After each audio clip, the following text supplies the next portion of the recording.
कुलगुरु का श्राप। बहुत समय पहले की बात है। एक छोटे से गांव में एक आदमी रहा करता था जिसका नाम अर्जुन था। अर्जुन बहुत मेहनती और ईमानदार था, लेकिन उसका एक बहुत ही अजीब शौक था। वह रात को जंगल में अकेले घूमने जाता था। गांव वाले कहते थे कि जंगल में कुछ अजीब शक्तियां हैं जो रात के अंधेरे में अपनी उपस्थिति दर्ज कराती हैं, लेकिन अर्जुन को इन बातों पर विश्वास नहीं था। एक रात अर्जुन फिर से जंगल में गया। चांद की रोशनी भी बहुत कमजोर थी और जंगल में सन्नाटा था। बस हवा की हल्की सी सरसराहट सुनाई दे रही थी। अर्जुन अंधेरे में चल रहा था। तभी उसे एक पुराना मंदिर दिखाई दिया जो काफी समय से बंद पड़ा था। उसके दरवाजे में एक पुराना ताला लटका हुआ था। अर्जुन ने सोचा, यह मंदिर तो बहुत पुराना है, पर कभी इस मंदिर के अंदर क्यों नहीं गया। उसने ताले को खोला और अंदर प्रवेश किया। मंदिर का अंदर का माहौल बहुत ही भयंकर था। दीवारों पर उभरे हुए अजीब निशान थे और चारों ओर एक विचित्र सी गंध फैल रही थी। अर्जुन धीरे धीरे मंदिर के अंदर बढ़ा और उसके कदम अचानक एक आवाज से थम गए।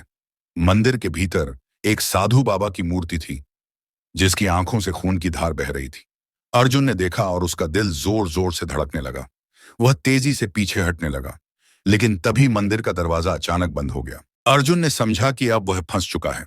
डर के मारे वह जोर जोर से चिल्लाने लगा, लेकिन उसकी आवाज किसी को सुनाई नहीं दी। तभी मंदिर के भीतर से एक गहरी गूंजती हुई आवाज आई, तुमने मुझसे खेला है, अब तुम्हें मेरा श्राप झेलना होगा। अर्जुन कांपते हुए बोला, तुम कौन हो, क्या चाहते हो?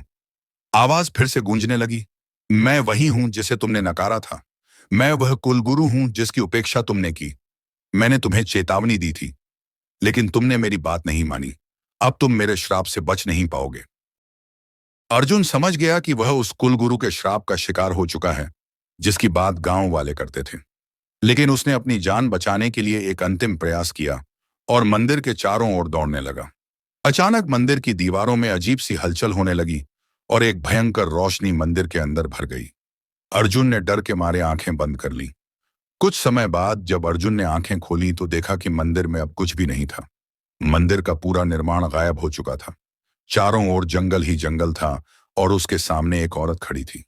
उसकी आंखों में गहरी गुत्थी और मृदुलता थी। अर्जुन ने उस औरत से पूछा, क्या यह सच है? क्या यह मंदिर सचमुच था? औरत ने मुस्कुराते हुए कहा, तुमने कभी मुझसे यह सवाल पूछा था अर्जुन, लेकिन अब तुम जान चुके हो। यह मंदिर और कुलगुरु सब कुछ तुम्हारी कल्पना का हिस्सा था। तुम वह व्यक्ति हो जिसने अपनी शक्ति को गलत दिशा में इस्तेमाल किया और खुद को एक अंधेरे रास्ते पर डाला। तुमने खुद ही अपनी किस्मत को बनवाया। अर्जुन को अब समझ आ गया था कि उसने कभी भी इस बात को गंभीरता से नहीं लिया कि उसके कर्मों के परिणाम क्या हो सकते हैं। वह पूरी तरह से घबराया हुआ था। औरत की आंखों में अब एक भयंकर गहरी और रहस्यमय मुस्कान थी। अर्जुन की आंखों में एक सवाल था, क्या यह सब सच था या फिर वह सिर्फ एक और भ्रम था?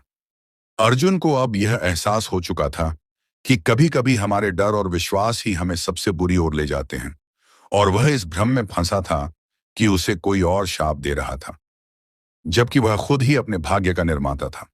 अर्जुन का अंत क्या हुआ, यह कोई नहीं जानता, लेकिन गांव वाले आज भी कहते हैं कि अर्जुन के बाद उस मंदिर का नाम ही बदल गया था और कभी भी कोई व्यक्ति उस जंगल में अकेला नहीं गया, क्योंकि कभी कभी हमारी सबसे बड़ी भूतिया डर हमारी अपनी ही चेतनाओं का हिस्सा होते हैं।